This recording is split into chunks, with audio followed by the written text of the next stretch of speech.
దక్షిణ కోస్తా రైల్వే జోన్కి సంబంధించి హెడ్ క్వార్టర్స్ను విశాఖలో ఏర్పాటు చేయడం శుభపరిణామమని బీజేపీ రాష్ట్ర అధ్యక్షులు పీవీఎన్ మాధవ్ అన్నారు. జోన్ అధికారిక కార్యకలాపాలకు సంబంధించి గెజెట్ నోటిఫికేషన్ రావడం సంతోషమన్నారు. ఈ ఏడాది జూన్ నుంచే ఇక్కడి కార్యకలాపాలు ప్రారంభమవుతాయని మాధవ్ స్పష్టం చేశారు.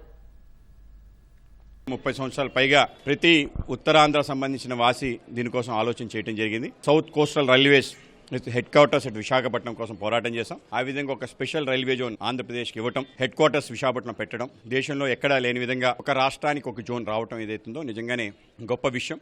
ఆఫీస్ ఓపెన్ చేయడం, జీఎం ర్యాంక్ ఆఫీసుని పెట్టడం, అలాగే ఏడీఆర్ఎంని పెట్టడం, ఇవన్నీ చేయడం జరిగింది. దాన్ని పూర్తి స్థాయి ఆపరేషన్లో తీసుకొచ్చే గెజిట్ నోటిఫికేషన్ రావటం చాలా ఆనందాన్ని పంచుకుంటాం.